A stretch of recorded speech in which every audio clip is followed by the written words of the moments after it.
पाई जाती है, पाई जाती है। हमारे पूरे शरीर में कोशिका है कि नहीं? हर जगह माइटोकॉन्ड्रिया, हर जगह ऊर्जा बन रहा है कि नहीं बन रहा है? बताइए हमारे पैरों को ज्यादा ऊर्जा की जरूरत है जीभ को? अरे दिन भर बोल रहे हैं जीभ को ना ज्यादा जरूरत है। पता चला आदान प्रदान ऊर्जा का होना जरूरी है कि नहीं? पैर की ऊर्जा कहाँ चलाना चाहिए? जीभ। कहाँ आना चाहिए? जीभ। एक मजदूर को ज्यादा जरूरत है हाथ पैर में, उसके जीभ में ज्यादा जरूरत है। तो ये एक जगह से दूसरे जगह का ट्रांसपोर्टेशन जरूरी है कि नहीं है?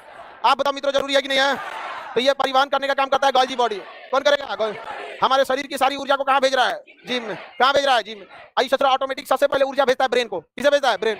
जिस दिन ब्रेन को ऊर्जा भेजना कम कर देता है उसी दिन आपको चक्कर आना चालू हो जाता है। जिस दिन फास्टिंग ज्यादा रख देंगे, खाना खाइबे नहीं किए तो में ऑक्सीजन मिला के ऊर्जा बनाएगा कैसे? बस ऊर्जा भेजना किसको कम कर देगा? ब्रेन को। ब्रेन को जहां ऊर्जा देना कम करेगा ना, ब्रेन घुसिया जाएगा। छोटा कहीं का तुम्हारा फास्टिंग रहना रहो, हमको मतलब नहीं, ऊर्जा भेजना तो भेजो, नहीं तो हम सो जाएंगे। जहां ब्रेन गायब हो जाएंगे। समझ आ गया कि नहीं? बहुत तेज घुसिया आता है ब्रेन। ब्रेन को तनिको खून की कमी होगी, घुसिया जाएगा। जब हम ना काम करेंगे, जैसे काम करना छोड़ेगा सब गिरेगा, लद लद गिरेगा, एकदम पाकल कोयलासी आम की तरह। समझ में आ गया कि नहीं आ गया? तो ब्रेन को ऊर्जा की बहुत ज्यादा जरूरत है। समझ में आ गया कि नहीं आ गया? तो ऊर्जा की जरूरत ज्यादा रहती है किसी को भी। परिवहन का काम कौन करेगा? कौन करता है? ऊर्जा परिवहन। बताए हमारे शरीर से सारी ऊर्जा को किसको दे रहा है? जीभ को। अच्छा, अगर गॉल्गी बॉडी नहीं देगा तो जीभ इतनी चुकी है, इसकी ऊर्जा आधा घंटा में खत्म हो जाएगी, उसके बाद आदमी बोलिए नहीं पाएगा।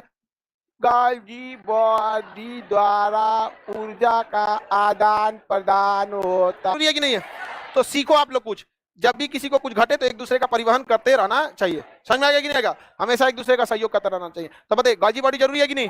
बहुत जरूरी है ससुरा। हमारा तो हम पढ़ाई नहीं पाते एक बैच के बाद, नहीं समझे? खत्म हो जाता ऊर्जा यहाँ पे, फिर हाथ से पढ़ाना पड़ता। आगे बढ़े। गॉल्गी बॉडी बहुत ज्यादा जरूरी है। अब इस अच्छा एक चीज देखिए, कोशिका जो होती है ना सरसों के दाना की तरह होती है, पचक ना जाए इसके लिए जरूरी है। सरसों का दाना तो बहुत बड़ा हो जाता है, गोल होता है लेकिन बहुत छोटा होता है, पचकने से उसको रोकना जरूरी है। तो जहां तहां कोई चीज को पचकने से रोकना है तो पिलर देना पड़ेगा। पिलर देंगे कि नहीं देंगे? तो इसमें एक बड़ा साइज का पिलर दे देता है इस तरह से। क्या डाल दिया है? पिलर। ये क्या बना दिया है? पिलर।